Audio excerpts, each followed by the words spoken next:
Hello friends, welcome to the channel being persistent. Managerial economics का ही part आगे continue करते हुए हम आज प्राइस इलास्टिसिटी ऑफ डिमांड का जो कंसेप्ट है उसके बारे में सीखने वाले हैं। ठीक है, सो अगर आप चैनल पे नए हो तो लाइक एंड सब्सक्राइब ज़रूर कीजिएगा, जिससे आपको आने वाले वीडियो की नोटिफिकेशन मिलती रहेंगी। ठीक है, सो जैसे कि जानते हैं हम कि इलास्टिक मतलब क्या, कि जो स्ट्रेच होता है, ठीक है, जिसको हम ज़्यादा से ज़्यादा स्ट्रेच कर सकते हैं। सो डिमांड का भी वैसे ही है। डिमांड किसकी वजह से स्ट्रेच हो सकती है, इसका मतलब बढ़ सकती है या घट सकती है। सो इसके कुछ फैक्टर्स होते हैं, जैसे कि पहला फॉरमोस्ट फैक्टर जो है वो है प्राइस। ठीक है, प्राइस के बेसिस पे वो जो डिमांड है वो कम ज़्यादा होती रहती है। ये हमने law of demand and law of diminishing marginal utility में भी इसके कुछ आपको ग्लिम्स मिले होंगे। ठीक है, सो इलास्टिसिटी का भी जो है फॉर्मेट वो वही है कि price elasticity of demand is an economic indicator of the increase in the quantity of commodity demands or consumes in relation to its change in price. Price में जब जब चेंज होता है तब डिमांड में क्या चेंजेस होते हैं, तो वो क्या होता है, हमारी जो कंट्री है उसका, हमारी कंट्री में कौन सी कमोडिटी के लिए या कौन से प्रोडक्ट के लिए कितनी क्वांटिटी मांगी जा रही है, उसका जो है वो है इंडिकेटर। ठीक है, then economists use price elasticity to understand how supply and demand for a product changes when its price changes। मतलब कि जो भी अलग अलग ऑथर्स है, इकोनॉमिस्ट है, वो क्या करते हैं कि प्राइस इलास्टिसिटी का यूज़ करते हैं किसके लिए, कि हमारे जो पूरा देश है उसमें अलग अलग प्रोडक्ट्स का सप्लाई कितना है एंड उसके कंपैरिजन में डिमांड कितनी है। ठीक है, for a product changes when it's price changes. Okay, so basically इसका फॉर्मूला, ये फॉर्मूला जो है वो इम्पॉर्टेंट है कि price elasticity of demand means change percentage change in quantity demanded. मतलब आपने कितनी क्वांटिटी डिमांड की है, कंज्यूमर ने पूरे नेशनल लेवल पे जितने सारे कंज्यूमर्स हैं अलग अलग प्रोडक्ट्स के हिसाब से कितनी क्वांटिटी डिमांड की है, और डिवाइडेड बाय चेंज इन मतलब परसेंटेज चेंज इन प्राइस, मतलब उस पर्टिकुलर प्रोडक्ट के प्राइस में कितना परसेंटेज चेंज आया है उससे उसको डिवाइड करना। फिर आपको क्या मिलेगी, price elasticity of demand.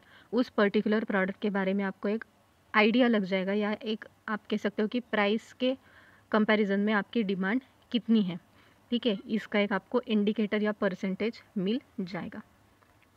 So now perfectly elastic demand, इसके 5 टाइप्स है। प्राइस इलास्टिसिटी ऑफ डिमांड का जो भी हमने अभी कंसेप्ट देखा उसके 5 प्रकार है, जिसमें से पहला प्रकार जो है वो है परफेक्टली इलास्टिक डिमांड। ठीक है, जिसमें डिमांड जो है वो परफेक्टली इलास्टिक होती है। कैसे, आपको पता चलेगा कि when a small change in price of product causes major change in its demand. थोड़ा सा भी अगर चेंज आ जाए, सपोज करो ये स्केल है एंड इस पे अगर प्राइस में इतना चेंज आता है, ठीक है, तो जो हमारी डिमांड है उसमें मेजर चेंज आ जाता है। थोड़ा सा स्लाइट चेंज भी प्राइस में अगर आ जाए तो डिमांड में इन्फिनिट अनलिमिटेड चेंज आ सकता है। सो इसको हम बोलते हैं elastic demand. Okay, so it is said to be perfectly elastic demand. In such a case the demand is perfectly elastic. और इसका जो फॉर्मूला है वो क्या है, प्राइस इलास्टिसिटी ऑफ डिमांड, ये इसका जो है फॉर्मूला है, ये आपको ध्यान रखना होगा। ओके, सो ये जो डायग्राम है कि मतलब ये जो प्राइस है इसमें जो चेंजेस हुआ, घटी या बढ़ी, ठीक है, तो हमारी जो डिमांड है वो कैसी होती है, कितनी भी बढ़ सकती है। ओके, अभी जो परफेक्टली इलास्टिक डिमांड जो है वो आपको एग्जांपल से समझ आएगा कि कौन से प्रोडक्ट्स के लिए होती है। For example they are luxury goods, जैसे कि स्पोर्ट्स कार। ठीक है, स्लाइट चेंज भी हुआ, मतलब अगर सपोज ये जो चीज़ें होती है वो कैसी होती है, एक्सपेंसिव होती है, बहुत ज़्यादा महंगी होती है। And a big percent of income, मतलब कि जो रिच पीपल है जिनका जो इनकम लेवल है वो हाई है, ठीक है, सो वो ही इसको खरीद सकते हैं। So for example sports car and holidays, goods with many substitutes and very competitive market. For example if Sainsbury put up the price of bread, there are many alternatives, so people would be price sensitive. ठीक है, सो मतलब यहाँ पे जो है बहुत ज़्यादा substitutes होते हैं। एक सब्सटीट्यूट मतलब एक प्रोडक्ट में थोड़ा सा भी चेंज हुआ तो डायरेक्टली कंज्यूमर कहाँ शिफ्ट हो जाते हैं, दूसरे प्रोडक्ट पे शिफ्ट हो जाते हैं, जहाँ पे प्राइसेस जो होती है वो मतलब उनको अफोर्डेबल जहाँ लगे। ठीक है, बॉट फ्रीक्वेंटली, ये जो चीज़ें हैं वो फ्रीक्वेंटली बॉट की जाती है, इसलिए इसकी जो डिमांड है वो इलास्टिक होती है। ठीक है, प्राइस के मामले में ये जो डिमांड है वो इनफाइनाइट होती है। इनफाइनाइट का जो सिंबल है वो हमने देखा कि इनफाइनाइट का जो सिंबल है वो ऐसे होता है। नेक्स्ट है परफेक्टली इनइलास्टिक डिमांड। पहले हमने देखा परफेक्टली इलास्टिक, देन हम देख रहे हैं परफेक्टली इनइलास्टिक। अभी इसमें क्या होता है, a perfectly inelastic demand is one when there is no change produced in the demand, मतलब कि of product with change in its price. मतलब जैसे जैसे प्राइस में चेंजेस होता है डिमांड कांस्टेंट रहती है, उसमें कोई भी चेंज नहीं होता। इसके उल्टा हमने क्या देखा था कि यहाँ पे जो प्राइस है थोड़ा सा भी एकदम स्लाइड सा चेंज हो जाए तो भी डिमांड क्या हो जाती है, चेंज होती है। Okay, so that is why, मतलब कि यहाँ पे जो है, यहाँ पे डिमांड कांस्टेंट रहती है, प्राइस में कितना भी चेंज हो जाए तभी। ठीक है, यहाँ पे डिक्रीज़, यहाँ पे इंक्रीज़, लेकिन जो डिमांड है वो कांस्टेंट है। इन the demand of product with change in its price. ठीक है, इन इलास्टिक मतलब जो बढ़ती नहीं घटती नहीं, सेम प्लेस पे रहती है। ठीक है, द न्यूमरिकल वैल्यू मतलब कि ये जो फॉर्मूला है ये है। ज़ीरो क्यों दिखाया गया है, क्योंकि डिमांड क्या है वहाँ पे, ना बढ़ रही है ना घट रही है, इसलिए इट इज़ मेंशनड और expressed as the price elasticity of demand is equal to zero.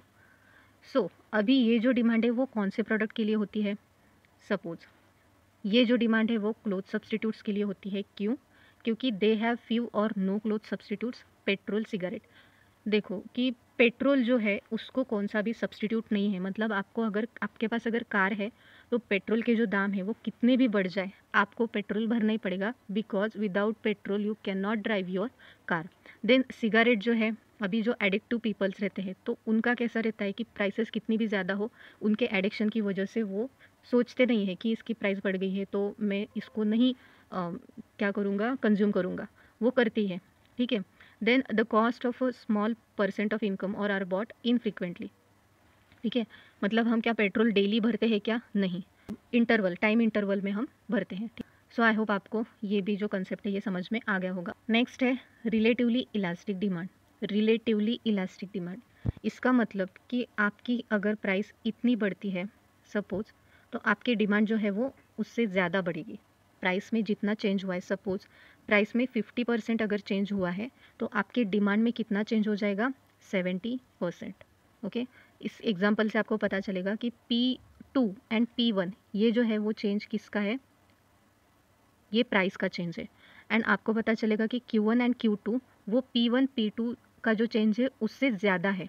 ठीक है, सो इस वजह से इसको क्या बोला जाता है कि रिलेटिवली इलास्टिक डिमांड, मतलब जो डिमांड है वो प्राइस के चेंज से ज़्यादा होती है। Here it is mention that the proportionate change in price. ठीक है, the demand when the proportionate change of produced in demand is greater than the proportionate change in price, मतलब कि जो डिमांड है वो हमारी प्राइस के प्रपोर्शन में ग्रेटर ज़्यादा होती है। द न्यूमरिकल वैल्यू कैसे दिखाया जाता है इसको, कि जो हमारी इलास्टिसिटी ऑफ डिमांड है वो ज़्यादा है, इसलिए ये साइन जो है वो इलास्टिसिटी की तरफ है, एंड 1। ठीक है, greater than 1। Next one is relatively inelastic demand. Similarly इसके ही उल्टा, जो हमारा प्राइस का चेंज है वो डिमांड से ज़्यादा होता है। मतलब अभी हमने यहाँ पे प्राइस में अगर सपोज करो 50% चेंज है तो हमारी डिमांड में जो है वो कितना होगा, 30%। उसके उल्टा जो हमने पहले देखा था कि प्राइस में 50 डिमांड में 70, उसके उल्टा यहाँ पे रिलेटिवली इनइलास्टिक, मतलब कि जैसे relatively inelastic demand is one when the percentage change produced in demand is less. ठीक है, जो डिमांड है वो क्या है हमारी, less than percentage change in the price of product. ये कैसे दिखाया जाता है, उसके उल्टा, जैसे पहले एग्जांपल में हमने ऐसे दिखाया था, अभी के एग्जांपल में हम कैसे दिखाएंगे, लेस है इसलिए लेस दैन 1। हमारा जो नेक्स्ट टाइप है वो है unitary elastic demand. Fifth one is unitary elastic demand. अभी इसमें क्या है, सिंपल कि यहाँ पे जो है जो प्रोपोर्शनेट चेंज होता है, मतलब प्राइस में अगर 50% चेंज हुआ है या 10%, सो डिमांड में कितना होगा, सेम 50%।